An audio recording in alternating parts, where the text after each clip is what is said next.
E olha, o CNN 360 começa hoje de uma maneira muito especial, com entrevista exclusiva com o ministro da Fazenda, Fernando Haddad.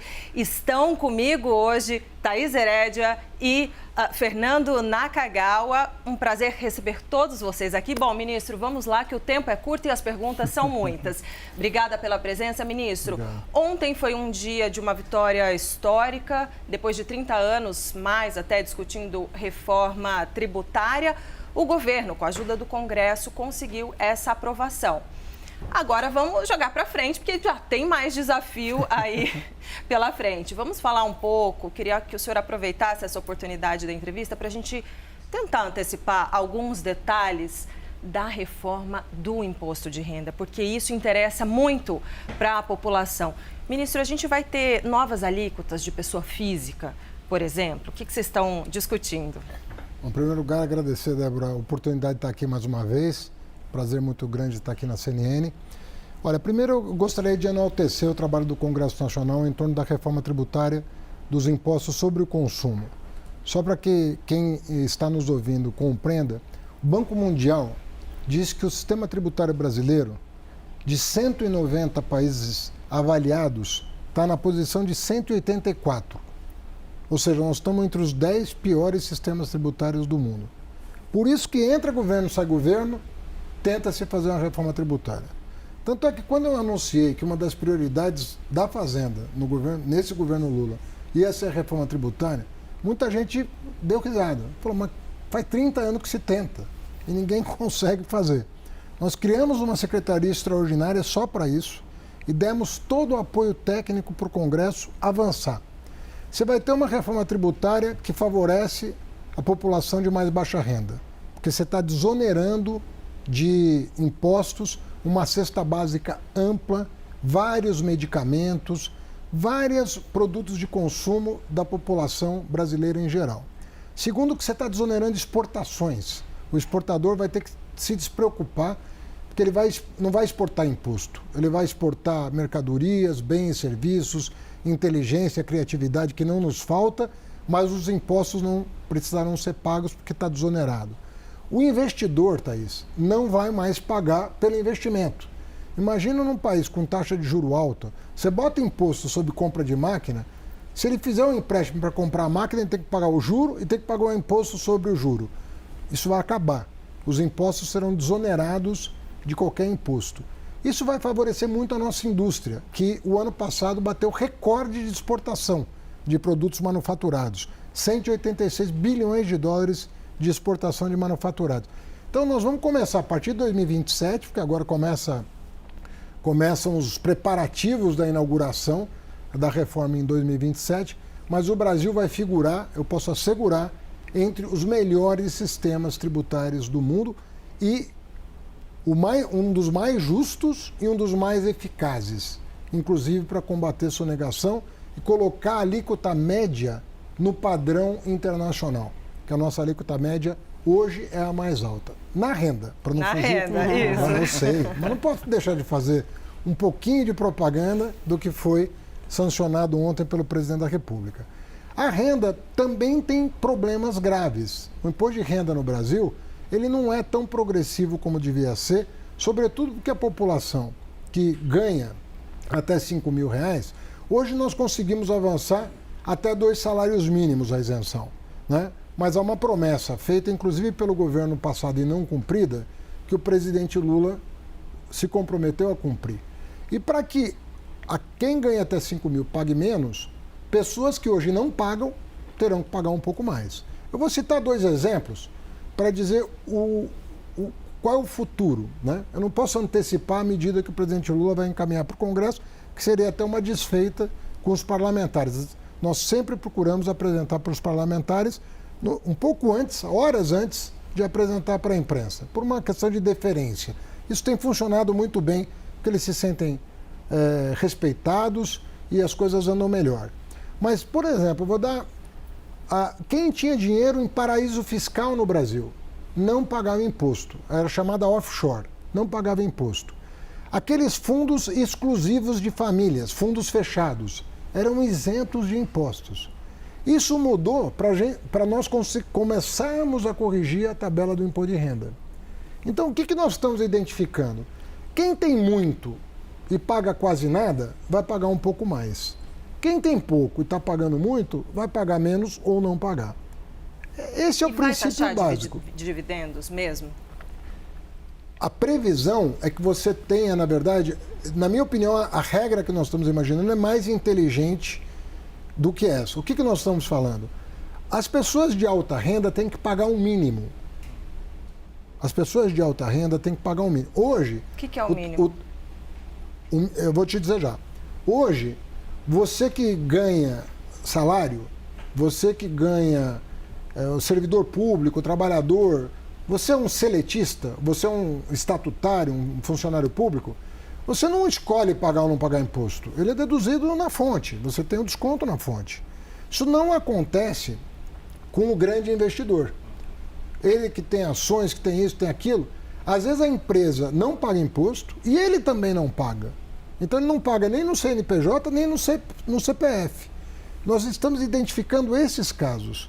É uma quantidade pequena de brasileiros. Não dá 0,1% dos brasileiros. Só que é o suficiente para permitir que quem ganha pouco deixe de pagar, buscando a justiça tributária de quem hoje não paga e vai ter que pagar um pouco. Nós nem estamos falando de algo acima do que já se paga na fonte. Nós estamos falando de um imposto mínimo de toda a renda que você ofere. Lembrando que tudo que a pessoa já paga vai ser considerado. É como aquela alíquota que aparece no programa do imposto de renda, a alíquota efetiva, aquilo passaria a prevalecer para toda a sociedade, inclusive o tal andar de cima que o senhor mencionou desde o início do governo, que seria uma área a ser atacada. De fato, estamos chegando ao momento em que o andar de cima vai passar por uma mudança? Eu acredito que é uma fórmula boa, porque nós estamos levando em consideração o que a empresa paga. Percebe? Porque quando a empresa paga os tributos, a alíquota efetiva da empresa está num patamar adequado, eventualmente a pessoa que recebe dividendo vai continuar não pagando. Você percebe? A inteligência da fórmula é justamente identificar quando nem a jurídica nem a física estão pagando. Não é no instrumento, é na pessoa física. No instrumento que eu digo é numa LCA, num dividendo de uma empresa, numa ação? Isso, mas é considerando o que já foi pago. A fórmula considera o que foi pago no CNPJ. Isso é que faz a grande diferença. Porque senão alguém poderia dizer, pô, mas a minha empresa já está pagando, eu vou ter que pagar mais. Fala, mas quanto a sua empresa está pagando? Se a tua empresa efetivamente está com uma alíquota efetiva de acordo com o padrão, você vai continuar isento, porque a tua empresa está pagando. Mas se nem a tua empresa está pagando, nem você que está recebendo dividendo está pagando, se ninguém está pagando, essa operação que está dando lucro, aí tem que incidir em imposto de renda. Então, a Receita continua fazendo as simulações, porque nós queremos entregar um projeto o mais redondo possível, que certamente vai ser objeto de debate no Congresso Nacional. Vai ser objeto de discussão. Isso vai valer, se aprovado esse ano, para 2026, mas eu acredito que nós possamos fazer, num país que é muito desigual como o nosso, nós estamos entre os países mais desiguais do mundo.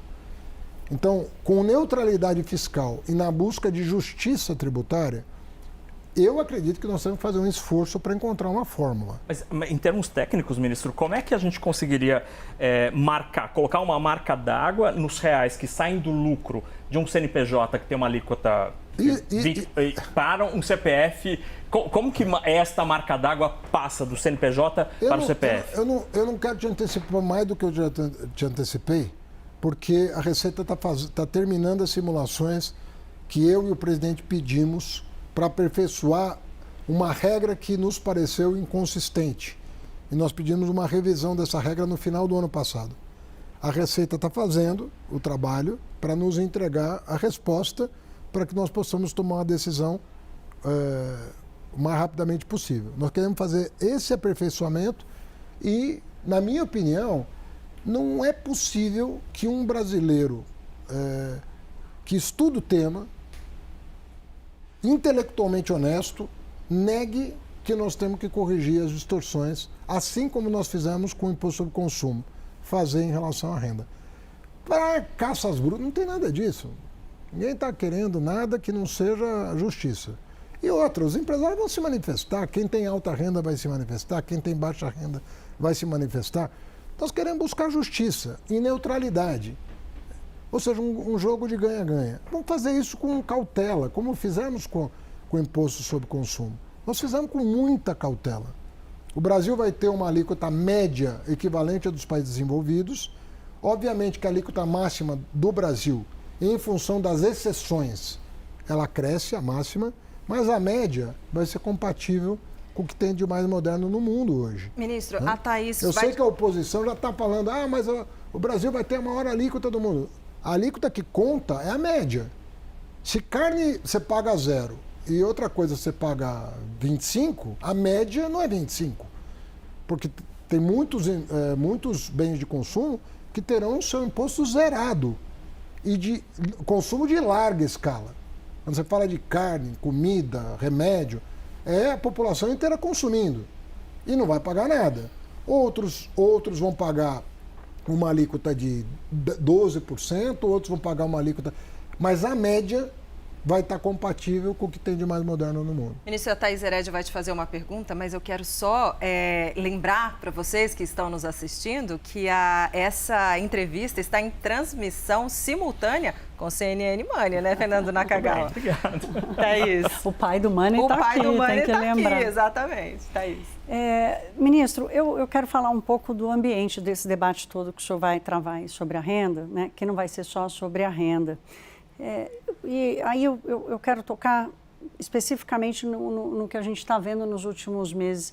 Fazer uma pergunta sincera para o senhor. O que está acontecendo, ministro, de setembro para cá? O governo parece ter perdido a rédea. O que vocês falam, a população não acredita. Vide a crise do PIX. O que vocês fazem, o mercado financeiro não acredita. O investidor não acredita. Vide taxa de juros que o Tesouro está pagando para financiar a dívida. O que está acontecendo? A crise de confiança escalou para a credibilidade. Como é que vocês vão sair disso? Tá. Bom, provocativamente vou te responder. O que vocês fazem, a população também não acredita. Porque vocês ficaram aqui a semana inteira dizendo que era mentira a questão do PIX. E a população preferiu acreditar no mentiroso... Mas a política pública não é nossa, ministro. Não, mas veja a crise que nós estamos vivendo. Sim, eu entendo, mas a política pública não é nossa. Você não fez a pergunta? Fiz, desculpe. Se você quiser complementar... Não, é só fazer esse complemento, que a política pública não é da imprensa. Sim, né? mas o trabalho de informar é de todos nós. E às vezes nós não estamos conseguindo informar, não é por culpa da imprensa ou por culpa do governo. Eu estava conversando com alguns especialistas esses dias. E algumas pessoas falaram para mim, Haddad, nós temos que tomar mais cuidado com o que a gente vai falar, pensando no mentiroso. Eu falo, olha, mentira é que nem vírus. Você só consegue produzir a vacina depois de você conhecer o vírus. Você não consegue produzir a vacina para um vírus que você não conhece. Veja o que aconteceu essa semana. Eu tenho para mim que o Bolsonaro está um pouco por trás disso. Porque o PL financiou o vídeo do Nicolas, o Duda Lima foi quem fez a produção, que é o marqueteiro do Bolsonaro, foi quem fez a produção daquele vídeo. E eu penso que o Bolsonaro tem uma bronca da Receita Federal pelas questões conhecidas. A Receita Federal descobriu o roubo das joias, a Receita Federal abriu a investigação das rachadinhas, a Receita Federal abriu a investigação sobre os mais de 100 imóveis comprados pela família Bolsonaro sem uma notável fonte de renda, uma vez que são todos parlamentares que não têm renda suficiente para aquisição de patrimônio naquela proporção. Então, os Bolsonaro, eles têm uma bronca da Receita Federal por conta desses 3 episódios. Compra de imóveis, roubo de joias e rachadinha. Foram investigados, mas eles têm um problema com a Receita. Então, eles não escolheram a Receita Federal, na minha opinião, por outra razão. Então, eles ficaram com lupa ali nos atos burocráticos da Receita, que que são tomados há mais de 20 anos para combate ao crime organizado, combate ao crime cibernético, combate à lavagem de dinheiro. Ninguém está falando do vendedor de bolo, do feirante, da pessoa do Uber. Nós estamos falando de roubo de combustível. Está cheio de posto de gasolina envolvido nisso. Nós estamos falando de grandes crimes cibernéticos que são feitos via instituições de pagamento fora do sistema bancário. É disso que a Receita cuida. Ministro, eu fiquei E que quiseram vender a tese de que a Receita, com poucos funcionários que tem, vai fiscalizar o pequeno negócio. Mas eu fiquei com uma dúvida. Não tem que fiscalizar, na sua avaliação, o pequeno negócio? Ele não tem que pagar imposto? A Receita Federal, ela não tem uma quantidade de funcionários suficiente para o pequeno negócio. Mas conceitualmente, deveria ou não deveria pagar imposto? Mas os estados fazem isso. Os estados têm mais informações do que a Receita Federal. Os estados fazem um trabalho em relação ao ICMS, em relação a isso. Você pegar aqui o Fisco de São Paulo, de Minas Gerais, do Rio Grande do Sul, de Goiás, do Rio de Janeiro, eles fazem esse trabalho. E recebem todas as informações que o Nicolas criticou. Mas ele, evidentemente, omite a informação. O problema do bolsonarismo não é com a Receita Estadual, porque não foi a Receita Estadual que investigou os Bolsonaro. Quem investigou o bolsonarismo foi a Receita Federal. E é por isso que as atenções se voltam para a Receita Federal, que eles tentaram destruir. Porque se você for lembrar, quem defendia o imposto sobre o PIX era o Guedes. Vocês têm uma gravação da CNN. Ele deu uma entrevista aqui, defendendo o imposto sobre o PIX. O governo Lula não tem no plano de governo dele nada disso. Nós estamos trabalhando tudo com toda a transparência possível.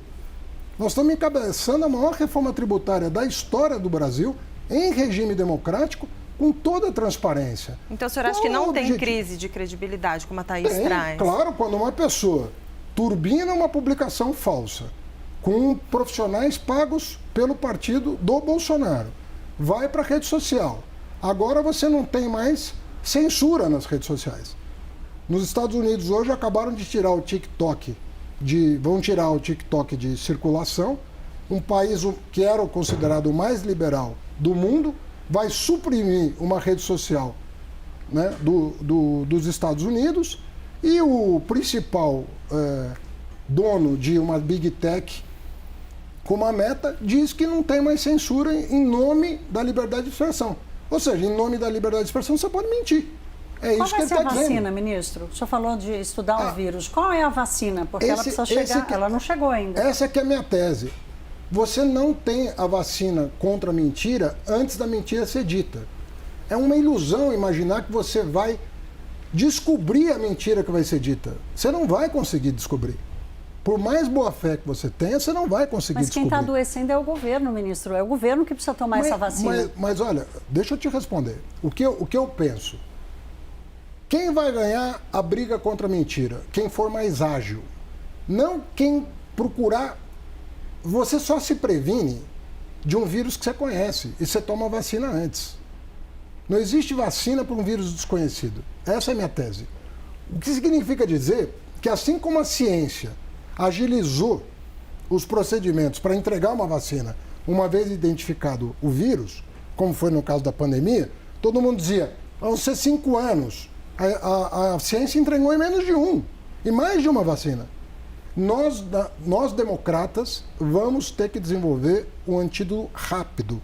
Nós vamos ter que identificar mais rápido a origem do vírus e tentar matar o vírus no nascedouro, para não deixar ele atingir milhões de pessoas. E no caso específico do PIX, ministro, usando essa mesma comparação que o senhor faz, a Receita Federal, o Ministério da Fazenda, a equipe econômica, não poderiam ter blindado melhor esse paciente para que o vírus não o atingisse? Houve alguma falha de comunicação da Receita? Não tinha paciente nenhum. Essa lei é de 2001. Ela passou por 5 governos. Fernando Henrique, Lula 1, Lula 2, Dilma 1, Dilma 2, Temer, Bolsonaro. Essa lei é de 2001. Essa lei que obriga as instituições financeiras a prestar informações para a Receita Federal. Tem nada a ver. Por isso que eu digo, quem pretender descobrir a mentira que vai ser contada para se prevenir dela, vai errar. Quem, ao contrário, reconhecer que o desafio é grande e fizer o seguinte, vamos desenvolver a metodologia para cortar pela raiz. Esse vai prosperar. E, na minha opinião, os democratas, dos quais faz parte a imprensa, nós temos que aprender a lidar com essa nova realidade. A mentira nunca teve perna tão longa como tem hoje. A gente dizia, a minha avó dizia que mentira tem perna curta. As redes sociais alongaram a perna da mentira. Nós vamos ter que, para cortar a perna da mentira, desenvolver uma tecnologia de apressar a resposta quando a mentira ainda está pequena, para mantê-la com as pernas curtas. Hoje ela cresceu. Nós vamos ter que desenvolver antídoto contra o crescimento das pernas da mentira. Naka, sua pergunta. Agora, ministro, acho que a gente pode entrar no assunto que Thaís e eu estamos tão ansiosos para perguntar ao senhor, para ouvir o senhor sobre contas públicas. A gente está terminando o ano, o senhor anunciou que a gente deve entregar os números dentro da meta quando feito o abate das despesas pela tragédia no Rio Grande do Sul. A despeito deste cumprimento, nessas condições que o senhor mencionou, a reação do mundo econômico foi bastante cautelosa, para usar um termo simpático. E a preocupação, de fato, não está no resultado, e sim na trajetória da dívida. Sobre a trajetória da dívida, o senhor também está tranquilo? Não, eu também estou preocupado.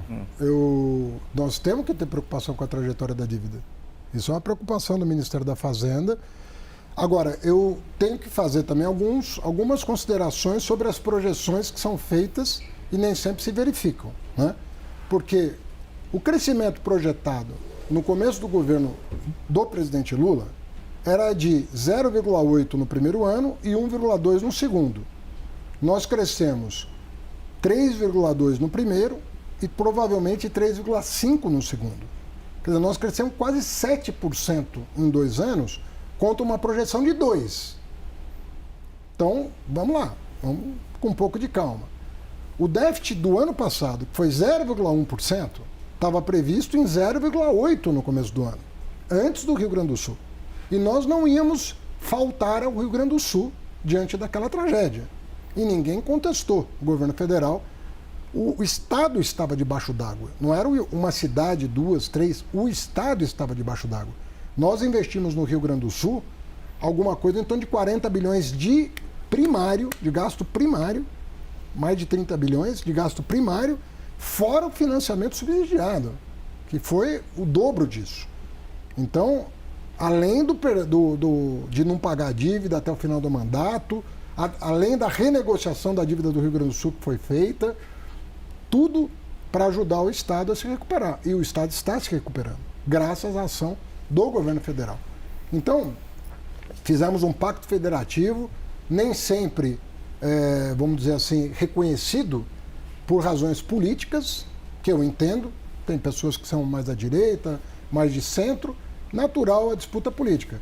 Não era assim no passado. Não era assim no passado.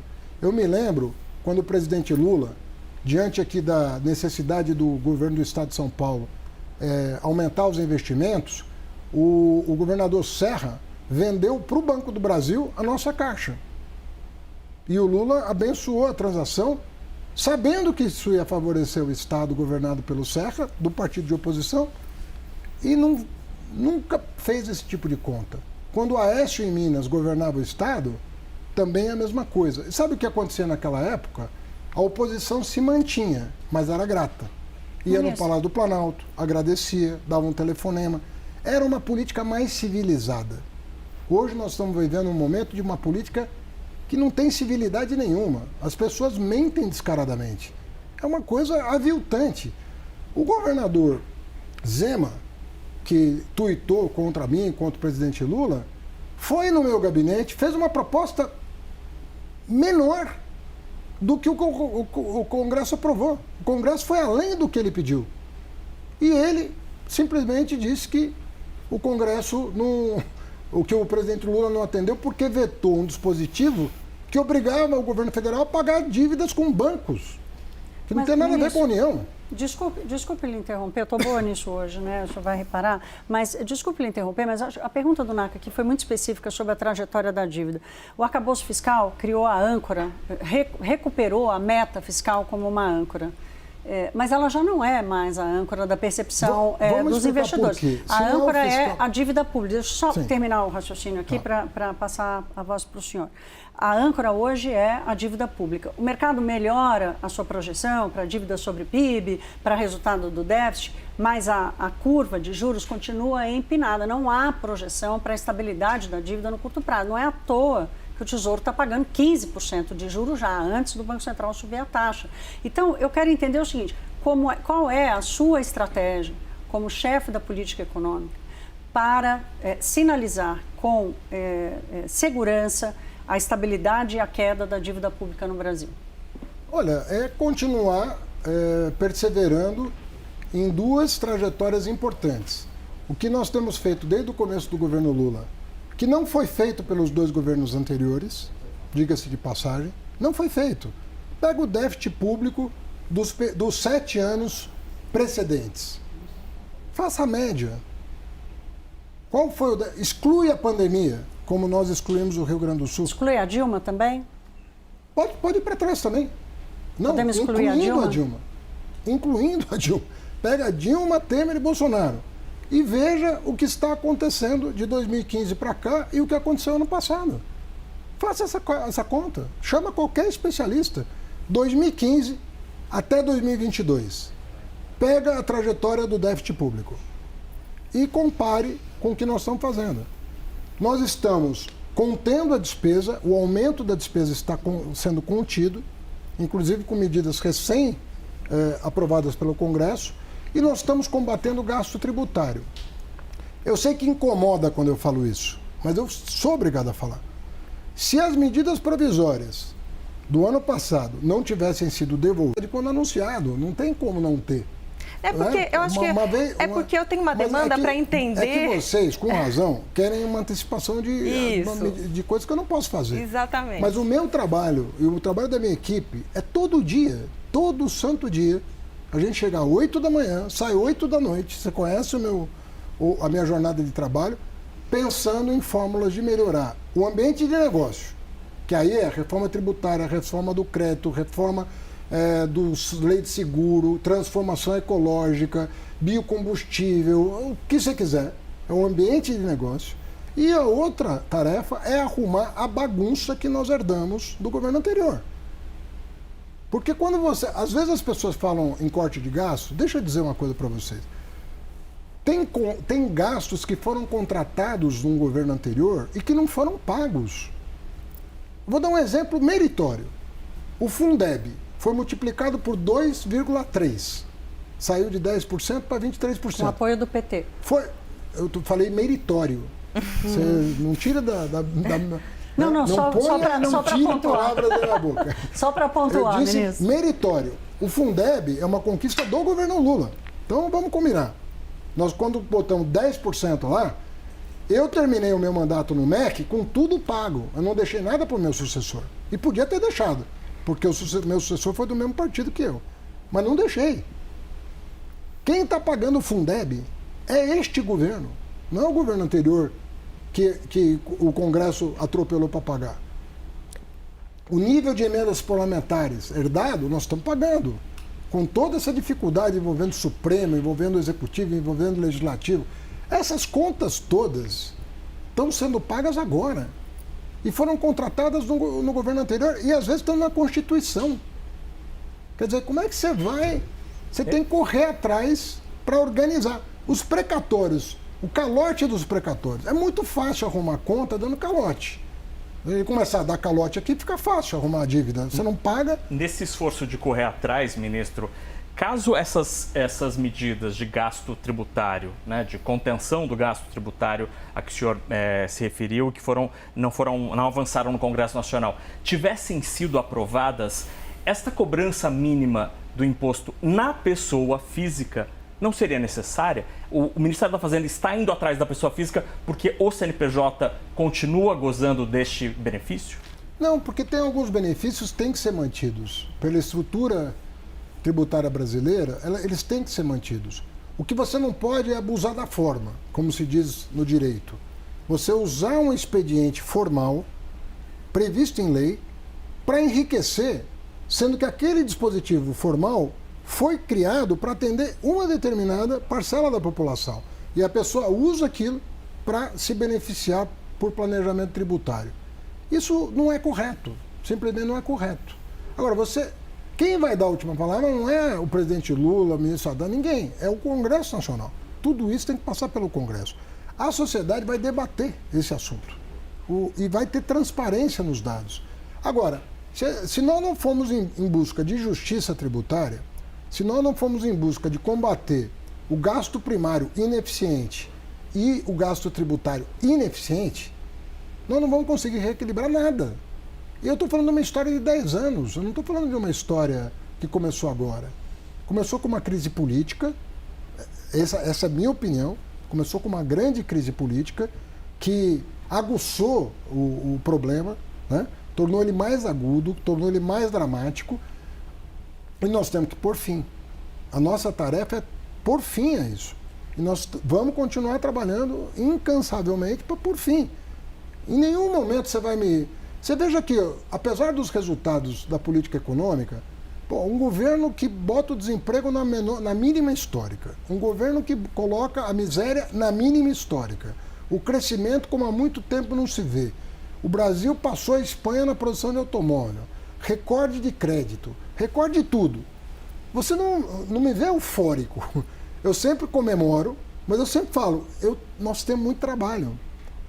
Quando as 3 agências de risco aumentaram a nota do Brasil, você não viu o ministro da Fazenda soltando foguete. Não, eu era o primeiro a dizer, que bom que isso aconteceu. Mas nós temos muito chão pela frente. Thaís. E se o Congresso, o Judiciário, o Executivo, todo mundo compreender a necessidade de continuar, de perseverar, nós vamos chegar lá. Vou dar um exemplo.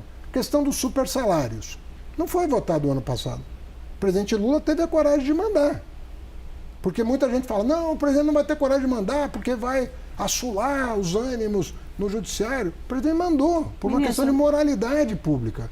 Ah, não vai mexer com o militar. Mandou. Inclusive, eu negociei diretamente com os comandantes das forças, na presença do ministro Múcio.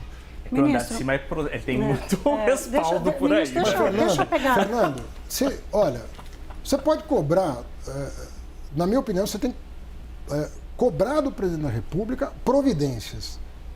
E ele está tomando as providências. Então, ministro, nós precisamos conciliar os interesses dos 3 poderes para garantir que essa curva, essa trajetória virtuosa do PIB brasileiro, da geração de emprego, da melhoria da renda dos mais pobres, para isso continuar, nós precisamos fazer mais. Que é o que a Herédia, a Thaís, está insistindo aqui. Ela falou, isso aqui não está sendo considerado suficiente, né? Vamos sopesar as coisas, porque não é tudo que pedem que vai ser entregue, né? Porque tem muita gente ultra radical. Eu vi vários editoriais, vários não, mas fazendo justiça, vários não, mas alguns editoriais pedindo que o Brasil adotasse as reformas do Milei na Argentina. Ministro, deixa eu fazer a pergunta, imagina então, você, de novo. Se você vai jogar o país... Ele faz a pergunta por mim e ele mesmo responde. Vai jogar, ministro. não, eu estava resgatando uma pergunta tua. Vai jogar o país na encrenca que está a Argentina, com inflação de mais de 100%, com o PIB caindo 4%, qual é o sentido de uma reforma dessa para botar 60% da população na pobreza? E a pessoa defender em editorial isso? Eu realmente não consigo entender. Eu penso que está mais fácil do que parece, embora desafiador. Sobretudo porque depois da eleição do Trump, mexeu com o mundo. Pega o peso argentino, o peso mexicano. O peso argentino era óbvio que ia desvalorizar muito. Mas pega o peso mexicano. Ministro, eu quero ficar aqui no Brasil ainda, antes da gente ir lá para fora.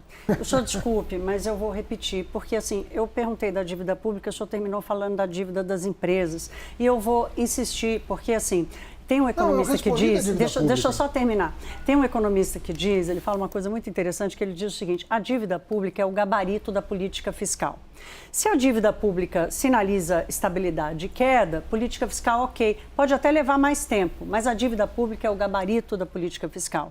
A curva da dívida pública para o endividamento público no Brasil hoje, ela é ascendente, eu vou repetir, ela é ascendente, sem trajetória de estabilidade e queda, que é o que vai dar aos investidores a segurança de continuar investindo no Brasil sem pedir 15% do Tesouro. Então, eu queria saber o seguinte, o que o senhor vai fazer? Porque o arcabouço me parece insuficiente. Uma coisa é fazer um déficit zero com juro a 9. Outra coisa é fazer um déficit zero com juro a 15. Me parece um esforço muito menor. E isso significa, no gabarito lá, endividamento maior. Então, como tratar o endividamento público que está hoje numa trajetória de alta sem estabilidade? No que diz respeito à Fazenda, é trabalhar o fiscal, estruturalmente. Trabalhar o fiscal. Não tem outra coisa para fazer. Mas é o déficit efetivo que vai para a dívida. Não, o déficit efetivo é o primário, mas o nominal. O nominal. Né?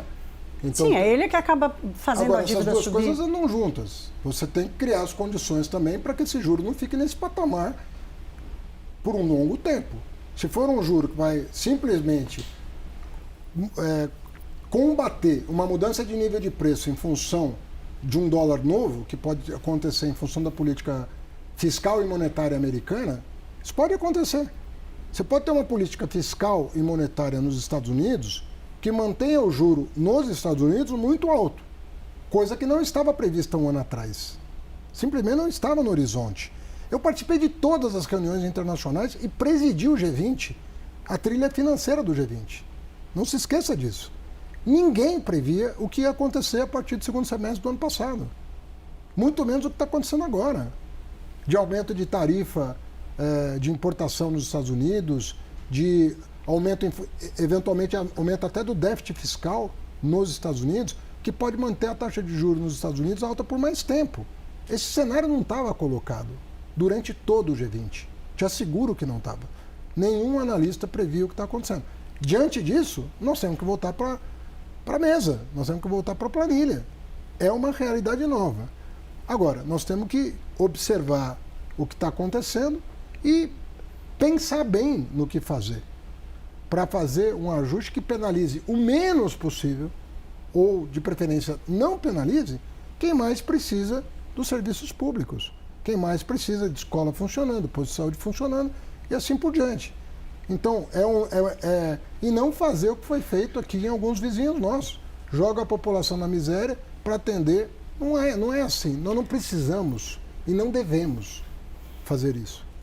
Não é só uma questão, é uma questão moral de buscar o que sacrifica menos quem mais precisa. E não é uma equação simples. Nós temos que pensar.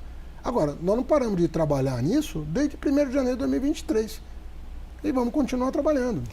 Ministro, a gente vai continuar aprofundando nessa questão fiscal, mas deixa eu só fazer um parênteses político aqui, porque sei que o senhor já disputou muitas eleições, né? É político também, além desse envolvimento com a economia, mas o senhor citou Bolsonaro, então eu estou achando o senhor com um discurso meio político. O senhor vai ser candidato? Sabe por que eu adotei um discurso político essa semana? Porque eu nunca vi da parte da oposição uma agressão tão grande ao Estado brasileiro. Eu não tinha vivido uma semana assim em 2 anos de governo. Mas não é porque o senhor vai ser candidato? Eu repito a você, eu não tinha visto tanta agressão do bolsonarismo ao Estado brasileiro, a um órgão de Estado do Brasil. Isso me indigna porque construir um Estado não é fácil. Construir um Estado digno da população não é simples. E quando você retrocede nisso, é muito grave. Eu entendo muito essa indignação. Eu fui ministro da Educação durante 7 anos. O que aconteceu no governo Bolsonaro na educação vai demorar quanto tempo para se recuperar? Se você não tiver a capacidade de se indignar em relação a isso, você não corre do Brasil. Eu entendo essa sua indignação. Então eu não estou pensando em política eleitoral, eu estou pensando na grande política. Estou pensando assim, eu quero viver numa sociedade decente. Eu quero que o Estado atenda a população que mais precisa. Eu quero um Estado eficiente. Quando alguém concorre contra isso, a pessoa não é um adversário político, ele é um inimigo do país. O que foi feito essa semana é uma coisa contra o país. E quem está dizendo isso é o secretário de Receita Federal do governo Bolsonaro. Ministro. Que deu depoimento dizendo que o que a Receita estava fazendo estava certo. Ou seja, nós estamos vivendo uma realidade paralela. Agora, querem impedir o Lula, o presidente Lula, de reconstruir o que eles destruíram? É isso que eles estão querendo? E querem que nós apareçamos aqui? Eu vou falar. A gente quer trabalhar com transparência, com democracia. Nós entendemos quando o Congresso não atende 100% do que o Executivo precisa, é normal. Isso vale também para o Judiciário, isso vale para o Executivo. Às vezes o Executivo também erra. Normal, isso é humano. Errar é humano. As pessoas, às vezes, com as melhores intenções, cometem erros. A sabedoria está em corrigir rumo, procurar caminhos. Agora, quando é má intenção, aí nós estamos falando de outra coisa. Ministro, absolutamente entendi, né? Cada ponto da sua ponderação, da sua indignação, eu entendo. Então, vou desvincular a pergunta e vou fazer outra pergunta desvinculada dessa indignação. O senhor vai ser candidato em 2026? Não vou ser. A nada? Não vou ser candidato. Senador? Não vou ser candidato. Presidente da República? Deputado? Olha, governador de São Paulo. Quando começou essa confusão no Brasil, foi em 2013. E você sabe que 2012 foi minha primeira eleição. Nunca tinha concorrido a nada. Não, a gente sabe o seu histórico. Conta pra frente, ministro. Depois de 2013, tudo o que aconteceu, sobretudo com o presidente Lula, a quem eu assisti o quanto eu pude, não só por lealdade, mas por conhecimento do que estava acontecendo, eu falei, eu só vou sossegar a hora que o presidente Lula puder concorrer e ser julgado pela população, pelo que aconteceu. Ele foi julgado. Então, eu estou muito tranquilo, mas muito tranquilo, que o trabalho que foi feito pelos meus companheiros todos, pelo PT, que amargou por todo mundo, por todos os partidos progressistas, independentemente de petismo, PSB, PCdoB, PV, todo mundo que se juntou para defender a democracia, eu fiquei muito feliz com a volta do presidente Lula ao poder. Então, eu não tenho intenção de ser candidato em 2026. Nem a presidente, nem a governador, nem a senador? Nada? Não. Naca. Ministro, o Congresso não aprovou até agora a peça orçamentária. E diante desta situação, a regra prevê ali um gasto de 1/12. Circulou a hipótese de que o senhor poderia adotar uma medida um pouco mais dura, por exemplo, com a execução de 1/18 do orçamento. Esta hipótese está, de fato, na mesa? E aí, aproveitando que esta medida indicaria um aperto, uma contenção em despesas, a gente falou muito sobre receita aqui. Que tipo de medida poderia ser adotada, independentemente da aprovação ou não do orçamento, para despesas para além das tributárias, as primárias? Olha, o que nós aprovamos no ano passado já nos permite uma contenção bastante razoável. Então, nós precisamos regulamentar o que foi aprovado para executar aquilo que o Congresso autorizou. Então, primeira coisa. Então, tem que adequar a peça orçamentária ao que foi aprovado no ano passado. Por isso que também acabou não sendo aprovado o orçamento, porque eles aprovaram uma emenda constitucional, uma lei complementar e 2 projetos de lei. Precisa adequar o orçamento a isso. Outra coisa é a seguinte, nós temos um dispositivo agora na legislação que nos permite uma execução orçamentária mais inteligente.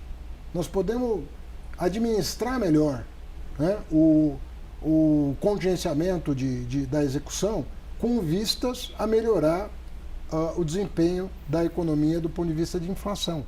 Nós temos que cuidar da inflação.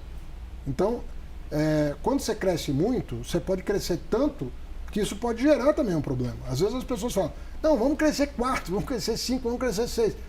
Mas se a oferta não acompanhar a demanda, ou você vai importar ou você vai ter inflação. Ministro, mas o presidente vai deixar o país crescendo 1,8% em 2026, ano de eleição? A proposta orçamentária prevê um crescimento de 2,5% esse ano. Então, propõe um arrefecimento do crescimento justamente para calibrar o crescimento com a potencialidade de curto prazo do país. Porque, embora os investimentos estejam crescendo, não estão crescendo tanto quanto nós gostaríamos. 2, tem tem um tempo de maturação. Você não aumenta a oferta assim. Então, aquilo que a gente chama de hiato, né, que é assim, qual é a capacidade ociosa na economia para você atender a uma demanda crescente? Você tem que olhar para isso para evitar a inflação. Aí tem fatores que não dependem muito disso. Quando você tem seca ou enchente, perde produção, você vai ter um aumento de preços em função disso. Quando você tem uma mudança da política monetária americana, o dólar se valoriza, você também vai ter um efeito que independe da tua vontade.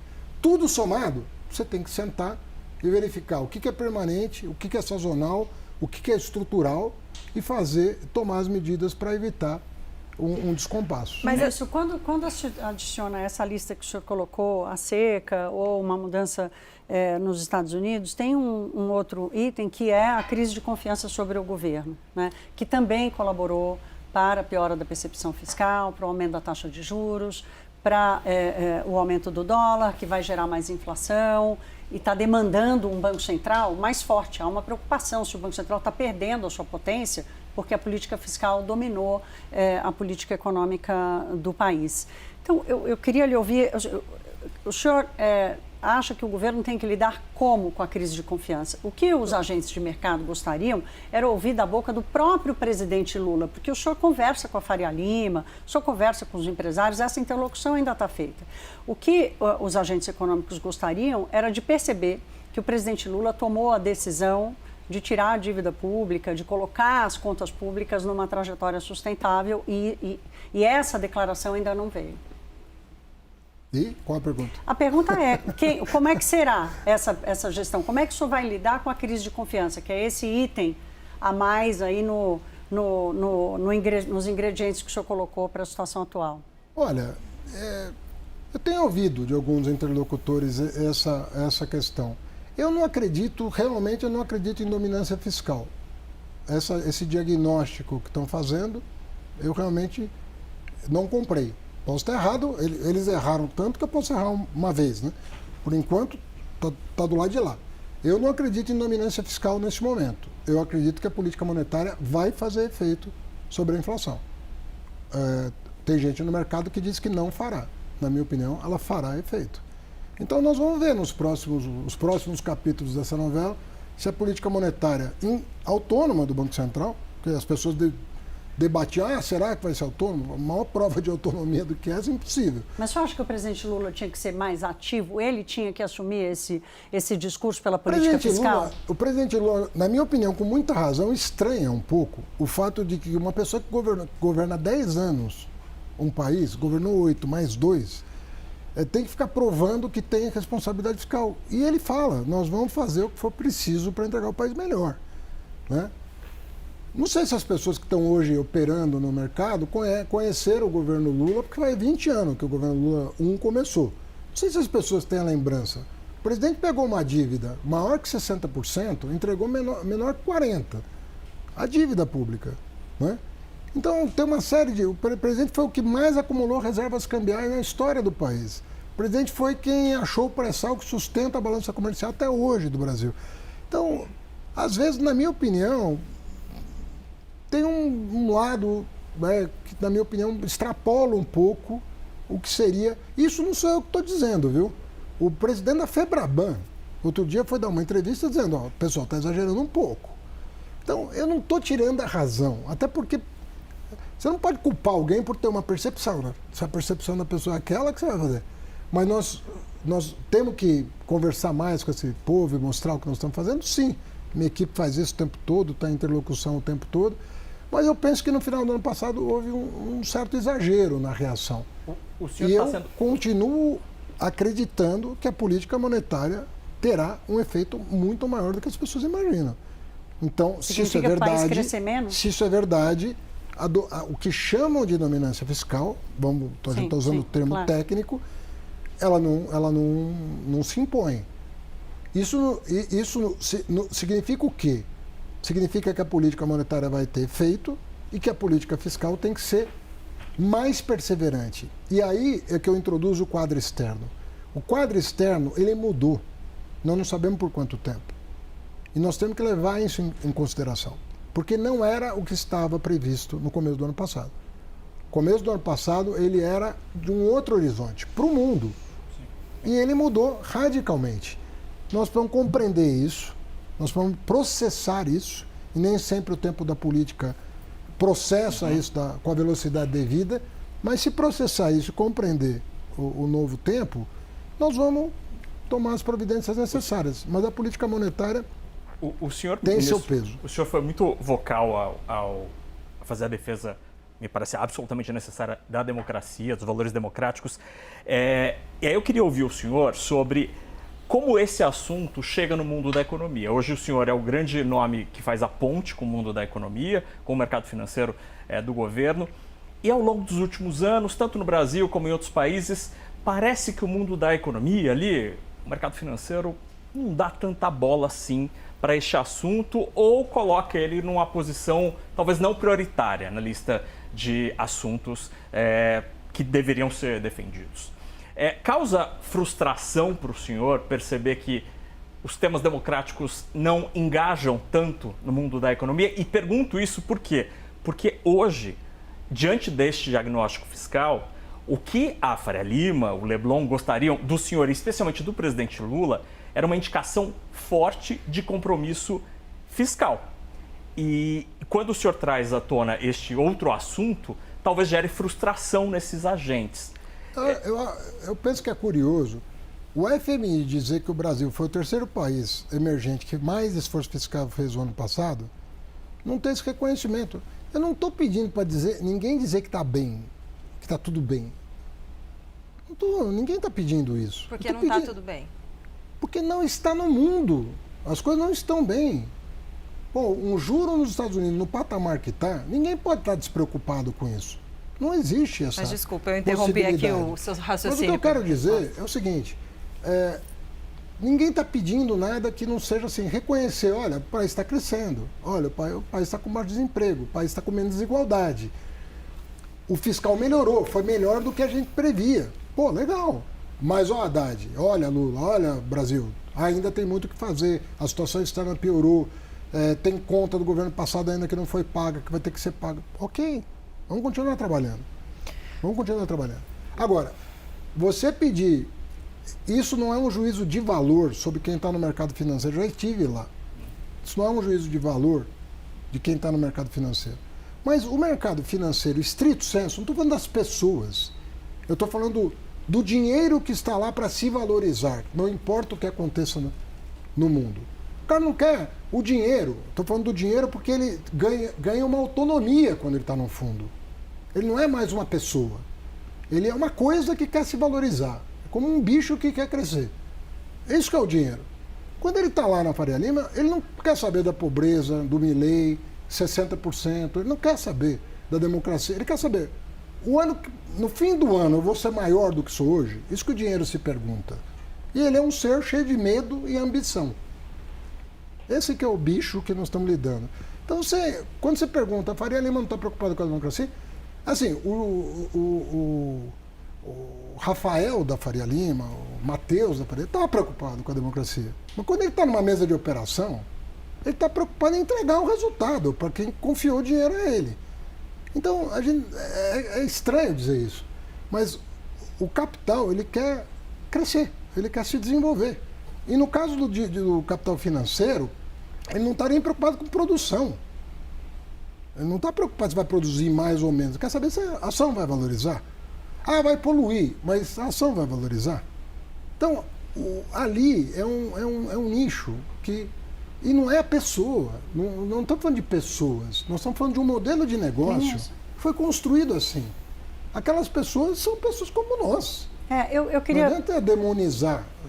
Claro, é exatamente isso que eu quero dizer, lembrando que depois da aprovação do teto de gastos, com a queda estrutural da taxa de juros, aí sim estrutural, o mercado de capitais no Brasil finalmente se desenvolveu. A Bolsa tinha 600 mil CPFs, hoje tem 6 milhões. Então, nós estamos falando de pelo menos 6 milhões de brasileiros que enxergaram no mercado de capitais e no financiamento dos negócios e das empresas, comprando ação, e claro, é um investimento, portanto tem que haver rentabilidade, uma forma de ter um retorno para o seu dinheiro. Então, para desfulanizar aí essa conversa. Agora, do ponto de vista, eu entendo que o senhor tem um receio de falar com a Faria Lima, mas Eu? Não, estou dizendo, tratar a Faria Lima ou dizer, a Faria Lima tem razão, nem sempre exagera e tudo mais, né? Não, mas quando você fala, o Brasil está tudo bem, o Brasil está crescendo, cresceu 7%, qual é o risco desse crescimento, que inclui esses milhões de brasileiros que passaram a tomar conta do seu investimento?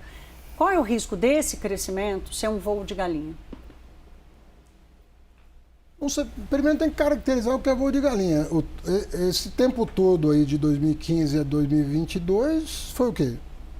Nem voo foi.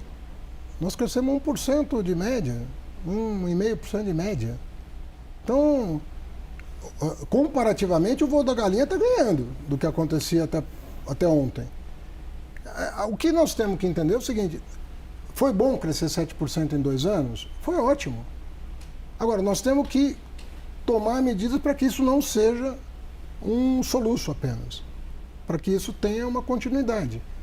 Né? O que nós queremos, então precisa desacelerar um pouco, vamos fazer. Por que nós não estamos buscando mais crescimento? Mas o presidente Lula vai deixar em 2026 desacelerar? Essa é a minha dúvida. Mas eu estou falando de 2025, nós botamos no orçamento um crescimento de 2,5%, que é menos do que os 3,5% que nós estamos crescendo em 2024. E ninguém ficou espantado com isso. Todo mundo considerou sóbria a atitude de buscar um crescimento. E aí, 2026?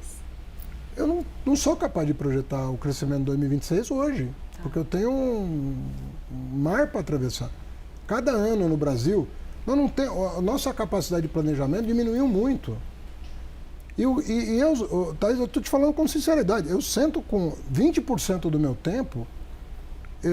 Eu dedico a sentar com o mercado financeiro. Eu não tenho nenhum problema com isso e nunca tive problema de interlocução. Eles não reclamam disso, não, ministro. Não, eu digo, não tenho. E eu te falo com toda certeza. Eu entendo aquele mundo, eu compreendo aquele mundo, sei quais são os objetivos dos fundos ali que estão constituídos, é patrimônio de famílias, de pessoas que querem se valorizar. Isso é assim no mundo inteiro, que não é pior nem melhor do que nenhum outro lugar, né? E eu tento lidar com isso com a compreensão daquele fenômeno. E que eu dependo da percepção, da boa percepção que eles tenham sobre o Brasil para o Brasil funcionar melhor. Então, para mim, eu não tenho essa questão. Eu compreendo a economia que nós organizamos, tento melhorá-la, né, na medida das minhas possibilidades, e nunca demonizei, nem sento com o setor produtivo. 80% do meu tempo eu gasto com o setor produtivo, ou invisto no setor produtivo, conversando com Anfávia, conversando com Fiesp, conversando com todo mundo, para melhorar. Na reforma tributária, quantas horas nós dedicamos, o API e eu, para tirar aquilo do papel? Centenas de horas. Que não sai por geração espontânea. Mas o que eu quero dizer é o seguinte, eu não tenho prevenção de sentar com ninguém para melhorar. E não tenho preconceito também. Eu ouço muita gente muito interessante que diverge, que concorda em parte, que concorda 100%, eu não vou encontrar. Mas que concorda em parte com o que eu digo, eu encontro. Que discorda, eu encontro. Que discorda e diz que quer o bem do Brasil e eu confio no que a pessoa está dizendo, eu encontro. Eu falo com gestores de grandes fundos, eu tento aprender o máximo possível. Eu não me coloco nunca na posição de uma pessoa que não precisa aprender, porque eu acho que é um erro uma pessoa que está com um cargo de responsabilidade não buscar aprender no cargo. Você não vai aprender numa sala de aula o que você pode aprender num cargo dessa importância. Eu procuro me colocar na posição mais humilde possível diante da realidade brasileira. É assim que eu lido, tanto com o empresário que tem uma fábrica, quanto com o banqueiro. Eu procuro aprender e levar para a minha equipe a melhor informação possível. Agora, nós estamos num país mais complexo do que já tivemos, tanto do ponto de vista político quanto do ponto de vista econômico. O senhor citou que o cenário externo é uma grande incógnita hoje. Isso pode atrasar a nossa tão esperada, que o senhor já mencionou, volta ao grau de investimento? Tem o risco de que sim. Pode atrasar muita coisa. Pode atrasar, por exemplo, a transição ecológica. Pode atrasar... Você veja, não sei se vocês acompanharam, eu recomendo que o façam rapidamente, as mudanças da política americana e inglesa em relação à inteligência artificial, que estão acontecendo agora. Nesse instante, tanto o governo Biden quanto o governo trabalhista estão tomando medidas muito importantes na área de inteligência artificial. Estão dividindo o mundo em países inimigos, países amigos e países neutros. E definindo uma política global de onde vão se instalar os data centers, de quem vai poder importar, quem não vai poder importar, qual vai ser o uso, qual não vai ser o uso. Uma política global sobre inteligência artificial. Imagina isso, qual é o impacto disso nas economias? Ministro, Qual é o impacto disso no comércio exterior? Quero aproveitar e encaixar uma pergunta com a resposta que o senhor estava falando, do seu diálogo, né? O quanto o senhor se dedica ao diálogo e levar esse diálogo para o governo. O senhor continua ministro da Fazenda até o fim de 2026? Eu sim, mas é uma atribuição que não é minha, né? Mas não posso dizer uma coisa que compete ao presidente. Uma vez o senhor mencionou que se a sala de aula está sempre lá para o senhor. Essa é uma hipótese que o senhor Não, levanta? sabe por quê? Porque tem muita gente que assim, por vocação ou por desejo, vê a política como uma profissão. E eu nunca vi a política como uma profissão. Né? A pessoa, o que você é? Político. Quando me perguntam o que eu sou, eu falo, sou professor. O que você está fazendo? Estou com um trabalho lá no Ministério da Fazenda.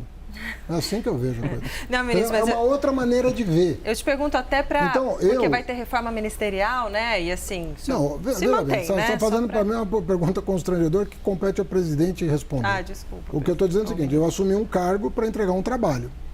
Eu penso que o que eu entreguei até aqui é relevante para o Brasil. Eu penso que as leis que foram aprovadas até aqui, na área ambiental, crédito de carbono, toda a parte de formulação de política pública voltada para energia verde, etc. Toda a questão regulatória de crédito e seguro, a reforma tributária que é a mais ampla já feita.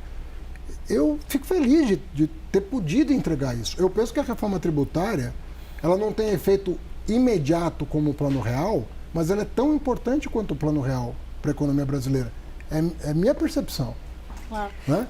Agora, eu assumi um trabalho para entregar um resultado, como eu fiz na Prefeitura, como eu fiz no MEC, é assim que eu vejo. Mas quando eu falo isso, eu só quero dizer que quando eu chego num hotel, tem lá profissão, eu boto professor universitário. É isso que eu me reconheço como sendo. Então eu não tenho uma relação com a política eleitoral, com a política cidadã, eu vou até morrer, eu vou defender minhas ideias. Mas essa coisa de ter que ter um cargo, ter que ter mandato, ela pode acontecer ou não na minha vida. Não é uma coisa da qual eu dependa, porque eu me vejo como um professor que está colaborando com a política, na medida das suas possibilidades. É assim que eu me enxergo. Thaís. Naka, quer fazer primeiro? Pode fazer. Ministro... Fico com a última, tá bom.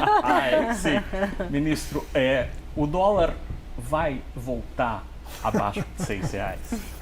Peraí que eu vou gravar. Ontem ele deu uma lambida ali, né? Já bateu 5,99 ali. Eu não sei, porque o câmbio não é fixo no Brasil. O patamar que o dólar se estabiliza é um patamar que depende de variáveis que nós não controlamos, né? E uma delas é o juro externo, as condições geopolíticas, tem uma série de coisas que afetam o preço do dólar. Se eu dissesse que hoje eu compraria dólar a 6, não. Eu não compraria acima de 5,70. Eu não compraria. Esperando que ele chegue... Na minha opinião, qualquer coisa acima de 5,70 é caro. Para as condições de fundamento, para os fundamentos da economia brasileira hoje, eu não compraria, mas eu não vou fazer recomendação de compra e venda aqui porque eu não sou consultor. Mas eu acompanho o meu dia a dia, né? É acompanhar as moedas no mundo, acompanhar como é que está a evolução, olhar para os fundamentos e arriscar um palpite. Mas eu não sei onde ele vai estacionar, em virtude de uma série de variáveis parte das quais depende do doméstico e parte das quais não depende. Tem aquela piada que diz, né, ministro, que Deus inventou o mercado de câmbio para humilhar os economistas, né? Porque nunca se acerta. Né? Nunca se acerta. Thaís, para sua ser a última, posso só encaixar uma rapidinho? Pode, claro. Eu não imaginava que fosse chegar a 4,70 em 2023. Depois que eu assumi o Ministério da Fazenda, alguns meses depois ele chegou em 4,70. E eu não arriscaria dizer que ele chegaria tão baixo quanto chegou naquela ocasião. Ministro, muito rapidamente, expectativa para o governo Trump, um cenário desafiador, ele andou fazendo umas ameaças aí, talvez, eventualmente, a gente possa sofrer algumas sanções setoriais no Brasil. Como é que a equipe econômica, o Brasil está se preparando para o governo Trump? Olha, a economia é uma via de duas mãos, né? Você viu o Canadá, que é amigo dos Estados Unidos, vizinho dos Estados Unidos, né? Os Estados Unidos gostam tanto do Canadá que querem anexar o Canadá. E outro dia o primeiro-ministro falou, se aumentar a tarifa lá, eu vou aumentar cá. Entendeu? Quer dizer, ninguém quer isso. Sabe o que o Brasil defendeu durante o G20? Uma reglobalização sustentável. Nós não fomos lá para o G20... Quem lhe ouviu? Hã? Quem lhe ouviu? Está nos documentos oficiais... Não, quem lhe ouviu? Quem ouviu a sugestão do Brasil? O G20. Inteiro. Não, eu sei, ministro. Estou dizendo quem acatou. Está nos documentos do G20? Não, ministro, eu estou fazendo uma pergunta retórica, né? O Brasil fazendo essa sugestão, mas quem acata? Nós vamos para o G20 defender princípios. Ali não é um parlamento para deliberar. Claro. Ali é para defender princípios. Quando nós defendemos a taxação dos super ricos em escala global, e os 19 outros países do G20 concordaram, era para defender um princípio. Nós defendemos teses ambientais e estamos ganhando o debate defendendo princípios. Nós defendemos a tese da reglobalização sustentável. Por que sustentável? Porque aquela velha globalização não surtiu os melhores efeitos sobre desigualdade, sobre convergência das economias, sobre uma série de coisas. Fala, olha, tem outros desafios, a miséria, a pobreza, a questão ambiental, climática. Nós precisamos de uma reglobalização, mas em novas bases. Não dá para ser um leva tudo e os outros não levam nada. Nós vamos diversificar geograficamente a produção. Ou seja, tem muita coisa que dá para fazer e que está à mão do mundo fazer com a tecnologia que tem. O que não é compreensível é que com tanto conhecimento acumulado, tanto conhecimento, tanto dinheiro, nós não possamos entregar um mundo melhor para as futuras gerações. É isso que não é compreensível. E é frustrante também. Ministro, a última pergunta aqui. O senhor está entrando no 3º ano do seu mandato. O senhor pontua muito bem aquilo que atrapalhou o sucesso da sua política econômica, mas eu queria ouvir sobre a sua parcela de erros, parcela do governo de erros. O que o senhor errou nos 2 primeiros anos, que o senhor tem que corrigir nos próximos 2? Olha, isso é um balanço que é bom fazer no fim do trabalho, porque eu não vou desistir das teses que eu defendo. Eu vou perseverar nas teses que eu defendo. E as teses que eu defendo contrariam, às vezes, os dois lados. Às vezes tem gente que fala, tem que gastar mais, e o outro, que loucura, tem que gastar mais. E isso vai acontecer com o juro, com o câmbio, com o gasto público, com tudo, né? Mas... quando nós lançamos o arcabouço fiscal, todo mundo celebrou a nova regra de gasto, né? Hoje, algumas pessoas de boa fé estão dizendo, à luz do que está acontecendo no mundo, é insuficiente. É preciso pensar, voltar ao tema. Eu penso que isso tem uma boa fé por trás. Eu não vejo uma fé nisso. Embora eu reconheça que tem pessoas que estão exagerando um pouco na sua análise, eu convivo com muita gente sóbria, que tem uma avaliação de que o Brasil tem tudo para dar certo. Então, você não faz tudo o que você quer no Ministério da Fazenda, né? Nem o presidente faz tudo o que quer na Presidência da República. Então, nós temos que reconhecer que o Brasil tem uma pluralidade de vozes hoje muito maior, e que pensam muito diferente do que era a divergência no período anterior. Entre um petista e um tucano tinha divergência, mas o que existe hoje é muito mais radical do que no passado. Então nós precisamos compreender, está mais difícil governar, sobretudo para os chefes do Executivo. Ministro. Isso é real. Ministro, quero te agradecer imensamente por essa entrevista, pelo seu tempo, por estar aqui no 360, na CNN. Agradecer Fernando Nakagawa, agradecer o CNN Money, agradecer Thaís Herédia. Obrigada, ministro. Desejo para o senhor um excelente